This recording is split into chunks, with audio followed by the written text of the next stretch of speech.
We don't need no walkie-talkies, no walkie-talkies. We don't need your call from 1 off in the morning coffee, no. We don't need no walkie-talkies, no walkie-talkies. We just want our hermitry to stay and a coffee to go.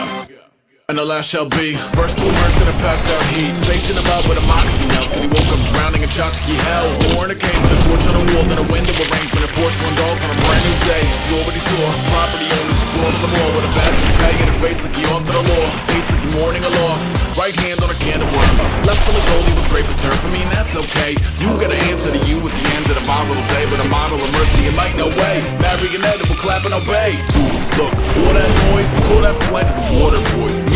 They all high five, cheek to cheek when they colonize. And a grown-ass man till the body's the rich. Walk that path with a diamond and stick. Walk that path with a diamond and wine. Walk that path with a firing line. Just walk. Pay no mind to the new recruit with the Plato spine. These friends from opposite ends. Wait to the kid, don't hop on the fence. Play to the radius far and away. Orbit wide, don't park in his space. One little martyr who talk in his face. Make one little weatherman sharpen a blade.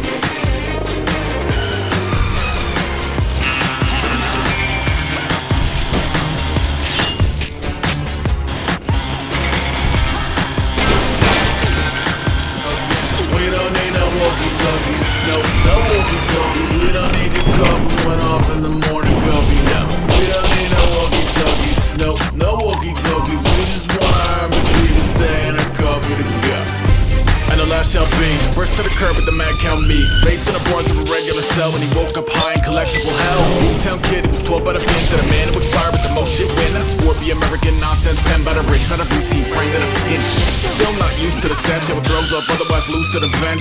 In the case the afraid observer, got a pro kids box full of lamest terms. It goes A, peace, pray for the plague, major relief and capacious range. But just cause I don't wanna war with you, don't mean go warm up the barbecue. I'm like pardon you, sword off limit. My high noon is a quick little minute. I don't wanna spend it, sin with a critic who's sinfully singing to everybody get it. This CQ is alive and alone, no driveway, no sign of a home, no downtown, no line for the phone. No roast tiny is lying in the tongue, and I might just lie to a wall. Lying in the morgue with a deep breath, hiding a board, biting a smile, highly annoyed when the timing is right. I will rise and record, call for the monster beats and blockhead got animal drums like a Dr. Teeth. Goes red like green light, 1, 2, 3. One large coffee, fuck you, beast.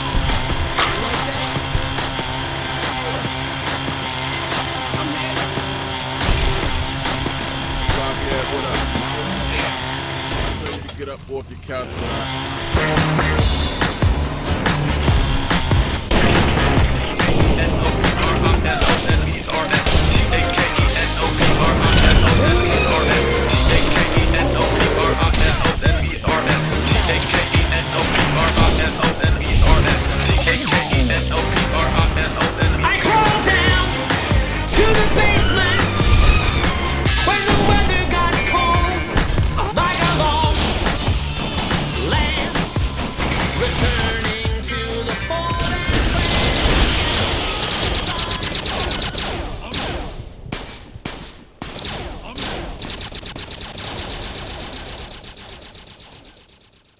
Fallout New Vegas is a game known for its variety of dialogue choices and role-playing, but what if all you cared about was just making as many people's lives as miserable as possible?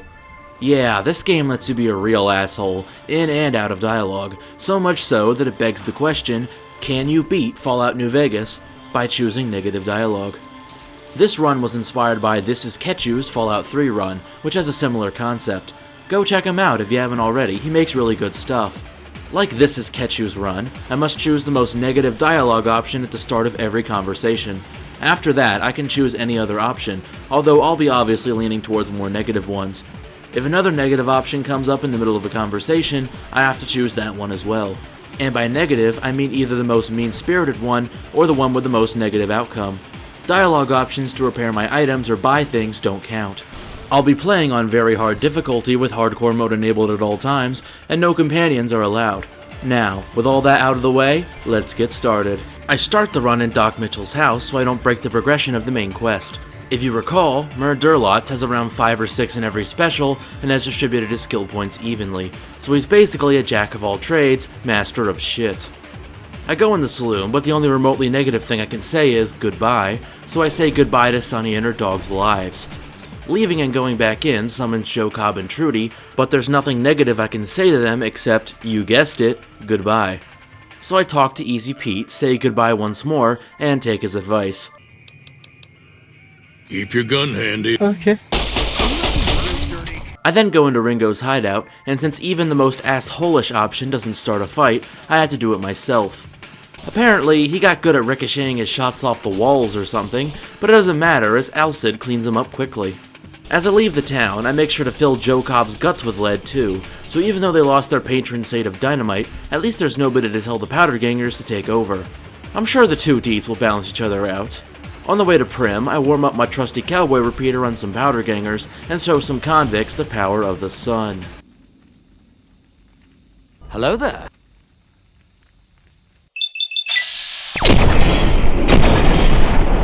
And then the power of bears. And then the power of betrayal. This joke isn't really going anywhere, is it? Using Beagle's journal, I make tracks to Nipton, but a certain special someone interrupts me. He doesn't get the message when I tell him to fuck off, so I spell it out loud and clear. Alright, back on track. On my way to Nipton, I come across an ant mound which it looks like I should be able to head into for a boss fight against an ant queen, but no dice. I also come across two people fighting, and I instinctively simp for the goth girl. Like I've shown before, NPCs can't talk to you if you're attacking, so I get both her and Oliver Swanwick to follow me into the Michelin Man's worst nightmare. I thought I could take on the Legion with help from my buddies, but Jacqueline ran away after firing a few shots, and Oliver just kept chasing me, so I decided to commit sewer slide, taking some of the Legion with me. The next go-around, I help out Tommy Boy instead, but since I have to pick the most dickish option, his childhood memories swiftly get replaced by 308. There are no real negative options for Swanwick, so I just get out of the conversation as fast as possible and make his body match the rest of the town. Cut it out, will ya?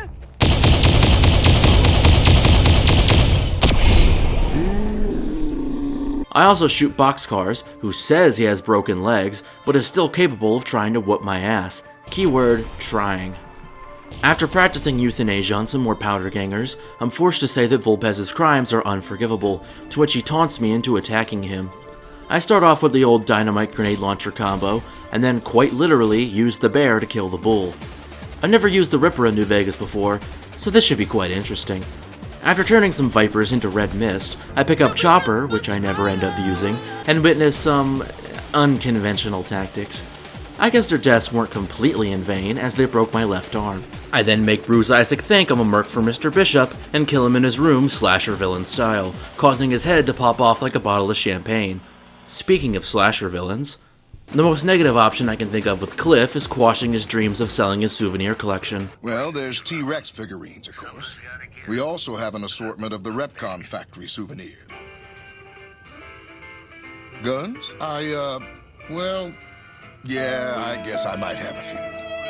Darn it, no one ever buys the T-Rexes. I end up buying some medicine and ammo from him before nabbing his key and adding that gun from Blade Runner to my arsenal. Strange though, can't seem to remember the name. Also, I somehow snuck up on Boone despite being right in front of his face. God damn it. Don't sneak up on me like that. What do you want? I am very, very sneaky, sir. I agree to help him find his wife's cellar, but end up putting the blame on his best friend so he pops him open like a cold one. You can't just take that. That's it then. How did you know? You sick bastard. You better be ready to join him. His first recon beret is much more useful than Chalk's headdress for now, so I slap it on my malformed skull and head over to Helios 1 to do their quest. Except I forgot the lady out front forces dialogue with you where you have to say, "I'm taking over," so I turn the NCR there into ribbons. Oddly enough, she still tries to give me a warning while I'm jumbling up her internal organs. Gotta say, those are some lousy last words. Surprisingly, this only gets me shunned by the NCR, so I move on to Boulder City, blowing up some raiders on the way.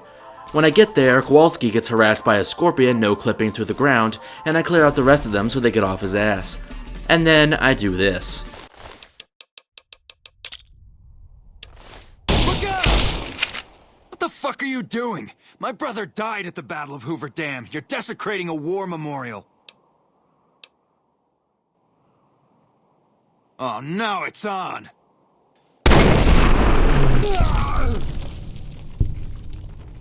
Reloading a save, I try to see if he'll follow me and help me fight the Great Khans, and he does, but dies in the heat of battle. Don't worry, I made a memorial bench in his honor. Sleeping in Jessup's hideout causes Victor to watch me as I sleep, which just proves how much of a creepy bastard he is. And by the way, Alexander is great at matching my energy. Is there some reason I should be talking to you? You like it any better if I tell you to fuck off? Since I can't trade with him, I go with Ventatron instead, as he can't really say anything negative to the robot. I sell him some things, buy a bit of ammo, cook a rat, and level up, getting the Fight the Power perk as I feel I'll be fighting these factions a decent amount. I then accept the debt collecting quest from Francine, as it has some great options for being a douchebag, and get absolutely violated by the Van Graffs for taking a single step past them. Regardless.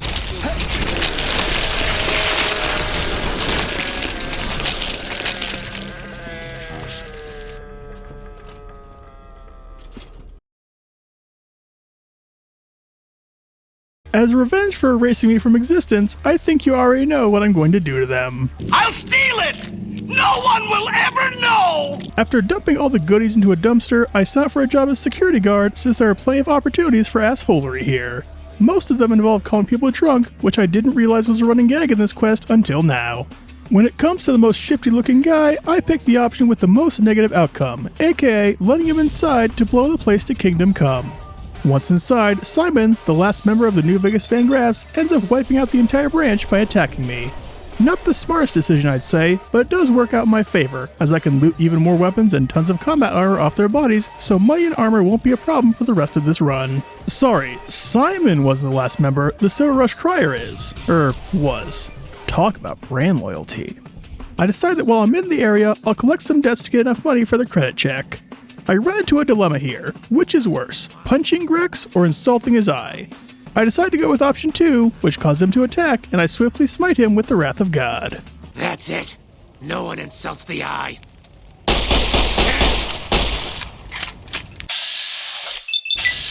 May God have mercy on your soul. And then get rid of the evidence. Santiago, the mysterious floating con artist, is next, and he's much simpler. Just punch him in the face and he coughs up the money like a baby with pneumonia. Holy shit. Just punch him in the face and he coughs up the money like a baby with pneumonia. Finally, we have Lady Jane, who wants me to fake her death. Well, there's nothing more that I hate than a liar, so I perform percussive maintenance on her internal organs and, like with Grex, get rid of the evidence. The final stage of this quest asks me to deal with Caleb, a bounty hunter who ran off to Vegas. But first, I wanted to see what would happen if I gave the squatter who tries to get past the gate 9,999 health.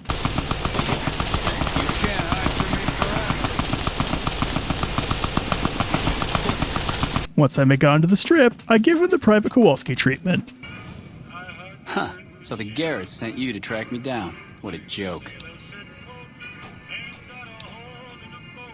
I'd rather not waste the ammo, kid, but if you insist, draw. Hey!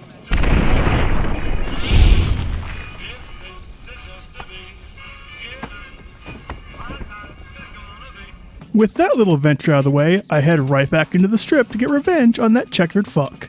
However, I forgot that when walking into a casino, you have the option to refuse to hand over your guns, so I guess I'll have to do this the hard way. Taking all the drugs on my person allows me to maul all the chairmen into a fine pulp, with Benny, oddly enough, not joining the fight. So I drag him into it whether he likes it or not. What in the goddamn? You want a reason? How about 4? That's okay. You gotta answer to you at the end of the model of day, but a model of mercy and might no way. Marionette will clap and obey. We got a problem, boys. Look out! Gotta say, he must have some pretty good aim to shoot me while flailing around like that. After taking the chip, I slowly but surely work my way around the tops, taking out all the chairmen I see as I never leave a task unfinished. I then find Yes Man, threaten to kill him, and then accept his help in taking over all of New Vegas. But that can wait, as I've got to terrorize a complete dork. Wait. Are you here to deliver more billboard requests? Please tell me you're not a messenger on behalf of Mr. House. I know important people here in the Strip, powerful people. You, can't get anything out of me. What? No, please. Here, take the caps, but please don't hurt me. Ah! Help! Oh.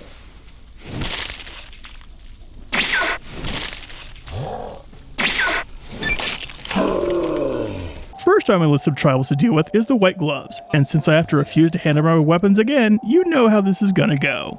Gotta say, ALSID does a pretty good job in purifying these high society cannibals. Heck doesn't seem to mind the massacre happening around him, so I decided to play a little joke on him. Beg your pardon, stranger, but I'm looking for someone. You ain't seen a young man with dark brown hair and a white hat on lately, have you? What? Oh my God, where? What in creation is the matter with you? Ain't you ever been a parent? Ain't you ever been worried you lost someone? You got a real sick sense of humor. The massacre doesn't stop there, as I whip out Mortimer, Marjorie, and their merry band of entitled bricks. The members-only section, however, is where shit hits the fan. There are a ridiculous amount of white gloves in here that are surprisingly tanky despite not wearing armor, and do a surprising amount of damage with dress canes and little things. I get that they used to be tribals, but still. What ends up working is taking off my armor so I can outrun them, and circling around a table while using plasma grenades to thin them out, and use that gun, which I have a huge amount of ammo for, to clean up the rest. After that, the downstairs has surprisingly few people in it, so I serve their asses on a silver platter easily enough. I then take as much of the Van Grass stuff as I can carry and sell it to the Vendatron, buying some 45 and 308 rounds, a chainsaw, and a spare Yawai gauntlet. Next on my list of tribes is the Omertas, and the pattern continues as I'm forced to initiate hostilities and mulch them all into betrayal-flavored jelly with a piece of lawn equipment. The one behind the counter, however, gets a hot dose of 44. Like the other two, I run around the place turning the Omertas from a statistic to a footnote until I level up, getting the better criticals perk. With them dealt with, I head over to Mr. House and piss him off, narrowly avoiding the robot's gunfire and attempting to give him a high five. Third up is the Boomers, and let's just say they don't give me the warmest welcome. I eventually say fuck it and use a dose of turbo to get through, act as obstinate as possible but still get let in. Follow close and mind your behavior.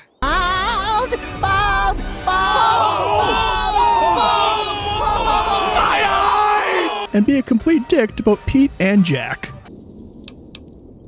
Keep that opinion to yourself when visiting Nellis, outsider.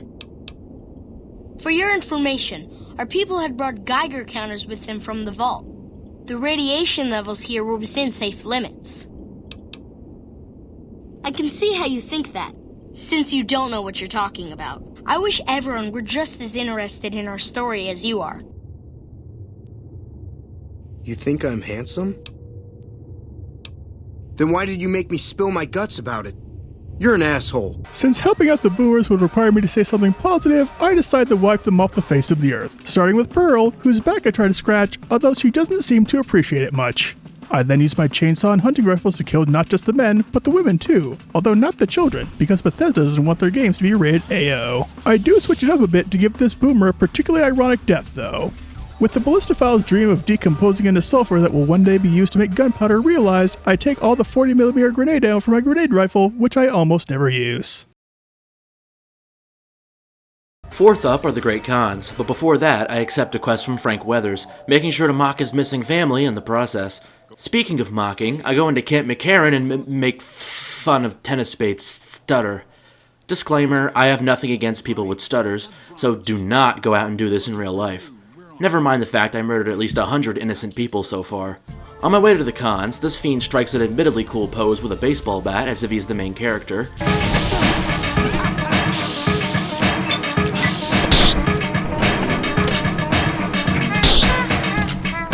Before I kill Cook's pet cow so he commits friendly fire.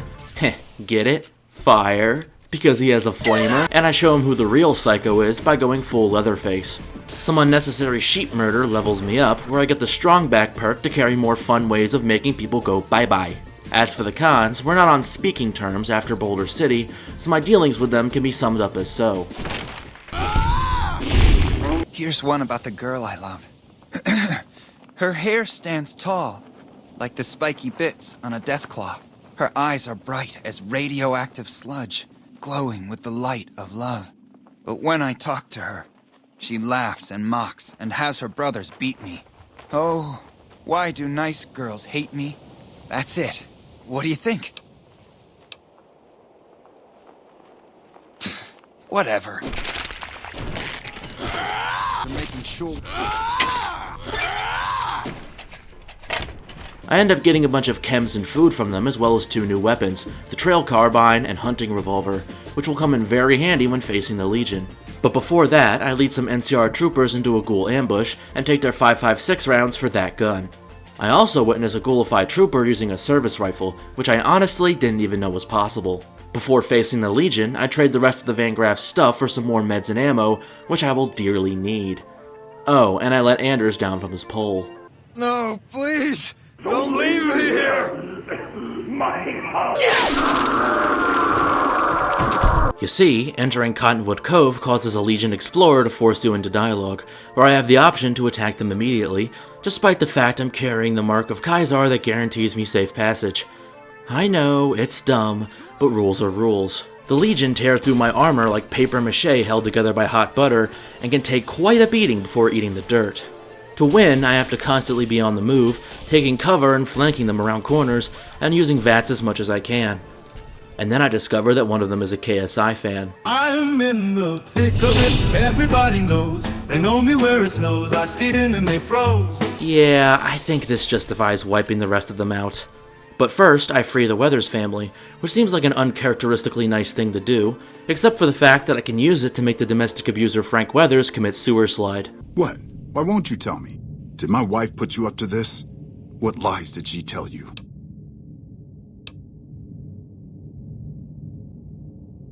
You're right. I've been a mean son of a bitch the past couple years. What am I supposed to do? I've got no money left, and now my family has abandoned me. You're right. I've got nothing left. I'll never see my kids grow up, but they're better off without me. Although, it looks more like I talk no jutsu'd his brain into spontaneously combusting. In fact, taking all of Frank's items using the console, including his shotgun, still leads to his head exploding, so... the courier is canonically a psyker. Welp, back to reenacting the fall of Rome by committing genocide against fascist femboys. In the fort proper, I use a mix of Alcid, my chainsaw, and my hunting revolver to clear out the perimeter, and then head into the tent with my chainsaw and a hit of turbo to clean up everyone inside. I guess you could say I toss Caesar's salad. For the ones near the vault, I use a stealth boy to get close, and a shotgun gauntlet, which is both the most American weapon possible and a great way to turn your wrist into a fine dust, to fist all the boys in skirts into submission. Including this guy, who was way too committed to his exercise routine.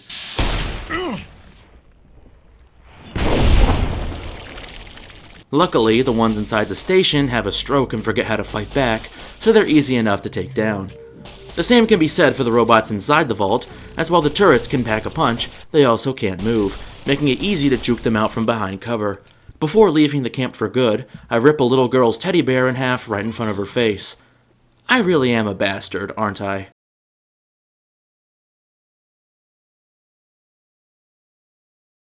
The last faction on our plate is the Brotherhood, and like the Legion, you get a dialogue option as soon as you meet them to initiate hostility. So I guess he's doing this the hard way again. A hunting rifle with armor-piercing rounds, psycho, and yaoi meat giving us an extra 35% damage. Some lucky crits and hiding like a little bitch later allowed him to take care of the first few soldiers, but there's no way in Gamora we can do the same to the rest. So, we take a little pit stop to Rapcon, Ash-Williaming some ghouls in the process, and pick up 2 stealth boys, which he uses to get the drop on the hood. We then camp near a doorway and shred anyone who gets too close, turn Night Taurus into Night Tornup, combine the ghost rifles we've been looting into a fully repaired one, heal using a sink, and level up, getting the Commando perk. For the Scribe Wing, he goes ham with a chainsaw. Nice. And due to the medics in his body and dumb luck, doesn't take a single scratch while creating nerd confetti. For the main wing, he sneak kills the Elder with his hunting rifle and then switches back to Old Reliable for the rest. Officially wiping out the entire Mojave chapter, but just in case someone decided to hide, he set the self-destruct and bury them under tons of rubble anyway. Now, as you can imagine, Veronica is not too pleased, so we find out how many ghost rounds her skull can take. Answer, not many. I hope you bulletproof for this about to hurt. And since we're in the area, might as well discover El Dorado for later. But on the way, some Legion fucks try to assassinate us. And succeed. Over and over and over and over and over and over and over, with stubbornness greater than common sense at this point, and while he could just sneak past them and be done with it, he said, and I quote, "I feel the need to prove something to myself." And then he did. So we finally get a run where he takes out the first guy with a sneak attack, get a lucky crit on the second, bringing him below half health, and use a light in shining darkness, while hiding behind a rock to finish off the last of them.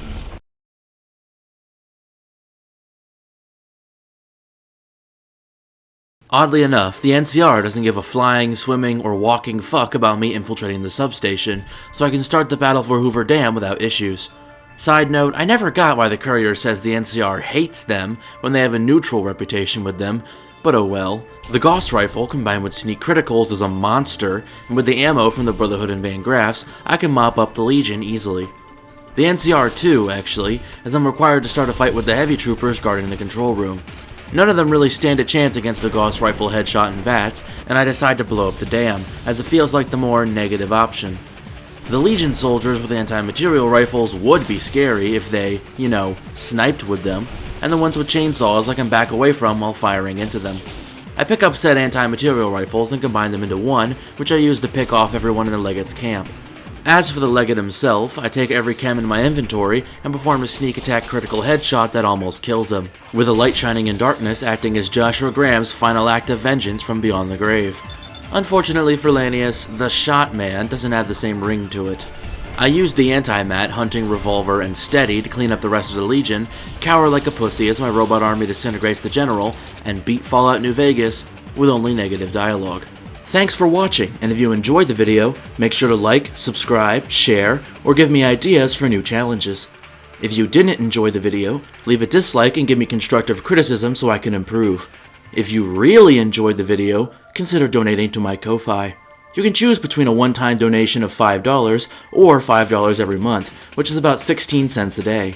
And if you donate, you get your name at the end and description of every video, guaranteed replies to comments you leave on my Ko-Fi page, and any suggestion you give me is much more likely to become a video. If you're thirsty for more content or just want to hang out and chat, check out my Reddit and Discord pages respectively, or check out my second channel, The Loophole. This is Causal Loop, signing off. Peace.